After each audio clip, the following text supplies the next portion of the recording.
Grabe guys, I'm so excited talaga. So takpan natin ulit. Ating takpan.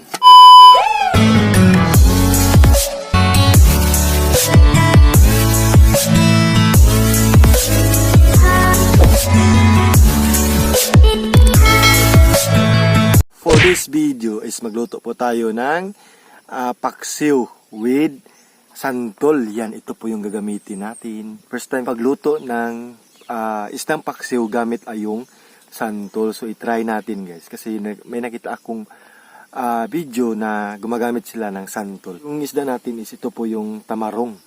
Isdang tamarong, very fresh po talaga yan. Galing po ito sa aming tindahan. Tsaka gamit natin na suka, itong suka ng niyog. Yan o. Coconut vinegar. Yan. So, meron tayo ditong sili espada. Meron din kamatis. Meron din tayong sibuyas. Tsaka, siyempre, hindi mawawala yung santol. So, yan, yung unahin natin is yung isda muna. Linisan muna natin yung isda. Tapos, yung mga ingredients. Yan. So, magsimula na po tayo, guys.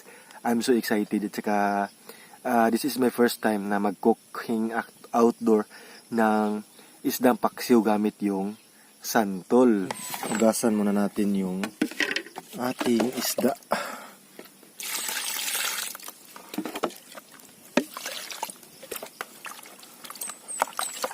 Tapos is hiwain natin. So yung mga malalaki na guys, kunin na natin yung himbis. Tapos ihap natin. Tungao na lang nato.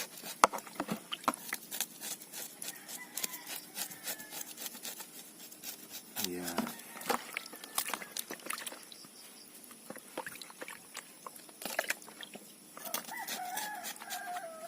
So yung mga maliliit, kunin na lang natin yung mga lamang loob.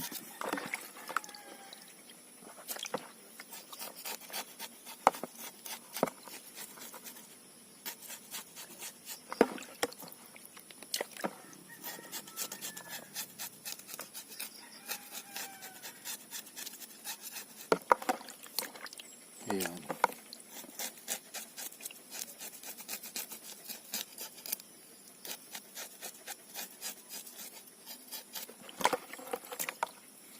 So ayan, hatayin na natin yung mga malalaki.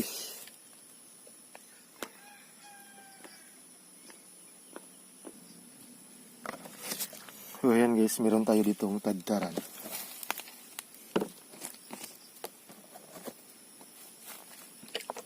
So yung mga malalaki guys, ihati natin ng dalawang cut. Ayan.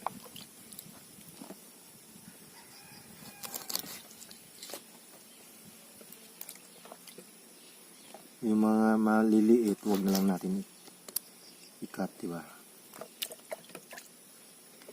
Ayan, so kunin natin yung mga lamang loob niya.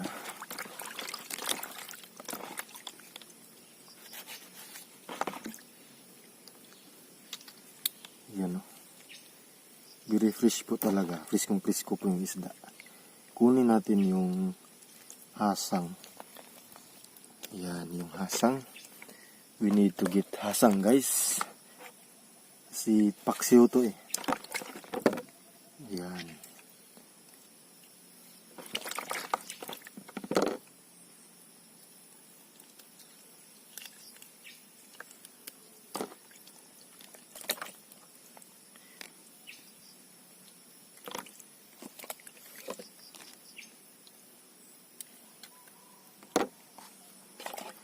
Ayan, malapit na. Kunin natin yung hasang ng isda. Kasi para hindi malangsa. Ayan o. See? May mga hasang po talaga eh. Ayan. So now ganoon guys, tapos na tayo. Isugasan natin ulit para ilagay natin sa ating platito. Yan o. Meron tayong platito. Yan. Yan. Diba? So yan, clean na po ang ating isda. Yan, so final, lagyan natin ng tubig para mas sigurong wala na yung langsa. Yan.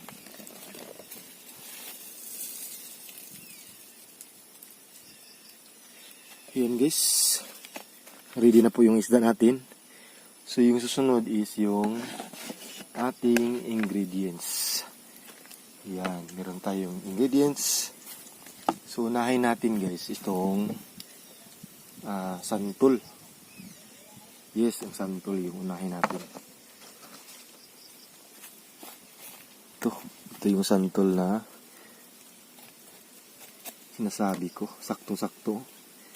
Hindi siya lata or sakto lang yung pagkahinog niya. I'm so excited talaga. Kasi first time ko itong magluto ng paksiw na may santol. Yan. Okay lang po kasi yung santol yung gagamitin natin. Kasi nga karamihan, di ba, ginagamit yung mga kamyas or yung sampalok, di ba? So, sa atin is kakaiba.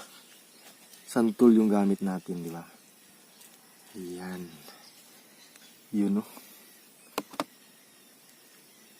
Santol yung ating ingredients. Ayan.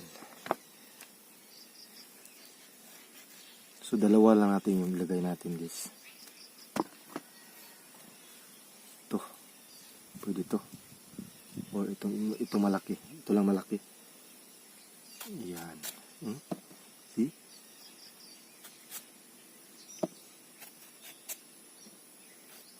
Saktong-sakto po talaga. So, yung kailangan lang talaga nito is yung balat ng santol. Yung liso, pwede na hindi natin ilagay. Kunin na lang natin yung liso, di ba?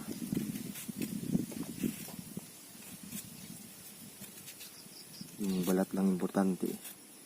Kasi nandun yung asim ng santol. Naghiwa ako guys, parang yung laway ko is nagtubod. Yan o, saktong-sakto po talaga. Yan. Kunin na lang natin yung liso. Huwag natin isali yung liso. Kasi yung need is yung lang balat lang. Kasi nandun po yung asim niya. Yan.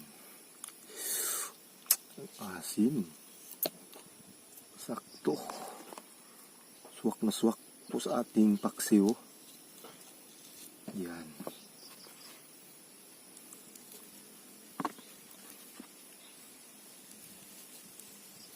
We almost done guys. First time kong magluto gamit ang santol. Ayan, so tapos na. Ready na po yung ating santol. So next yung gagawin natin is yung kamatis. Yes, yung kamatis. At saka sibuyas lang. Lagyan natin ng sibuyas. Yan. Para mas masarap, diba? Kailangan kumpleto yung ating mga ingredients. Yan.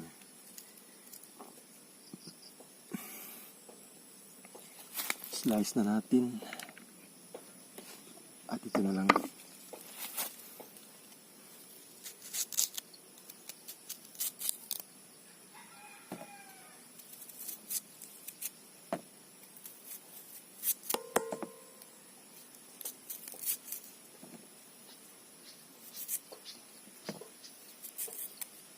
So next is yung ating sili espada. Lagyan natin ng sili espada. Or tinatawag kong sili swords. Sili swords. Lagyan natin ng hinog. Kasi mahinog eh. Para mas maganda tingnan. Ayan. So ready na yan. Okay na yan. Next is yung kamatis. Lagyan natin ng kamatis. Para mas masarap. Ayan. Okay. Okay. Dalawang kamatis. Tapos ko na po yan nahugasan yung mga ingredients natin. Kanina. Ayan.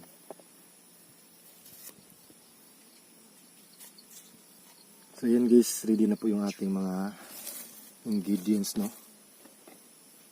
Check natin. Ayan.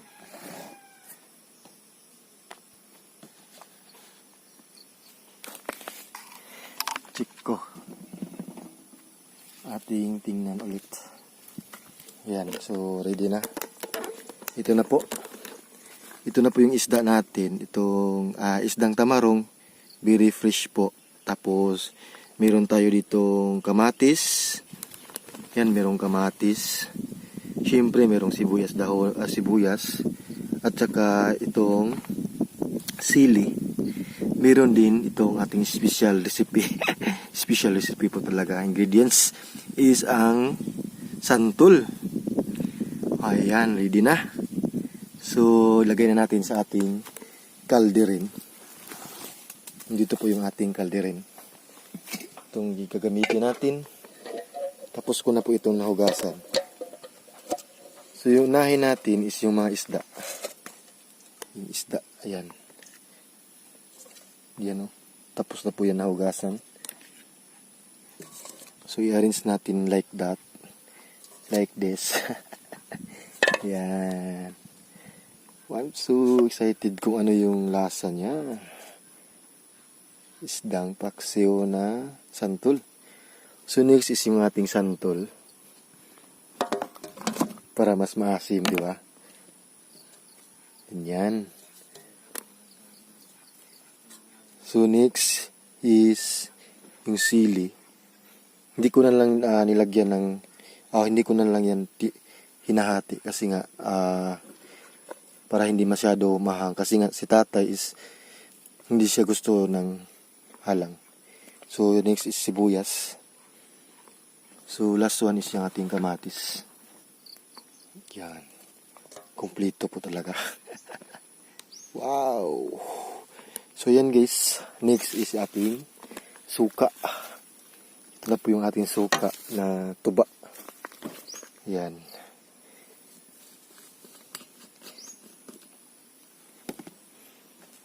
Yan.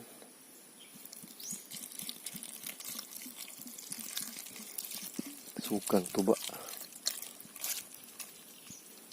Half lang. Usa kalapad ko kasi ito eh. Isa kalapad. So next is yung ating asin. Lagyan natin ng asin. Yung asin lang yung panimpla namin dito. Hindi kami gumagamit ng bitsin. Hindi asin lang. Yan o, konti lang. Wow.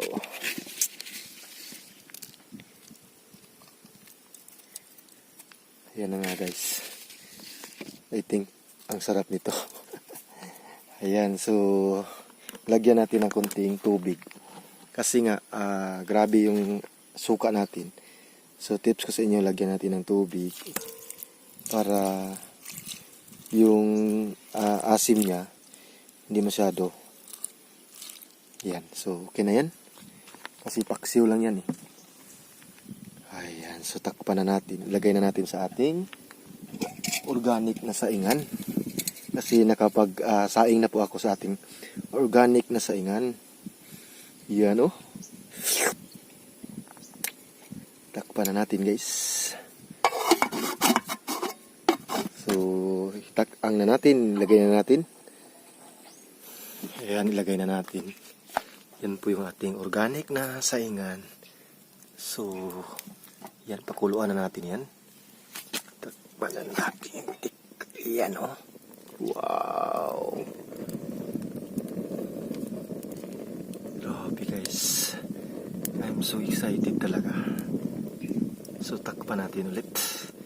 Ating takpan. Yan. Kailangan sakto yung kahoy niya. O yung panggatong. A few moments later. Parang luto na, guys. Tingnan natin. Wow! Grabe. Tingnan nyo.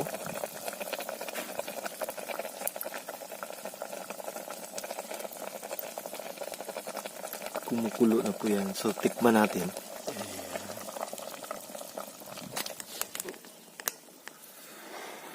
Sakto yung asim niya.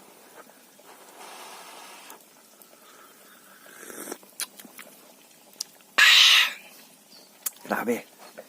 Aslum. Dahil to sa santol na inilagay natin. Yan guys, perfect. Yan. So for more videos, please subscribe and follow me on Facebook page. So yan, maraming salamat po sa panonood. Keep safe always po and God bless guys. Salamat po sa walang sawang sumuporta kay Tips Mio. No? Yan o. Yan. Ito po yung pananghalian namin. Tingnan nyo po sa aking Facebook page. Doon kami mag live. Yan. Bye bye. Ingat po.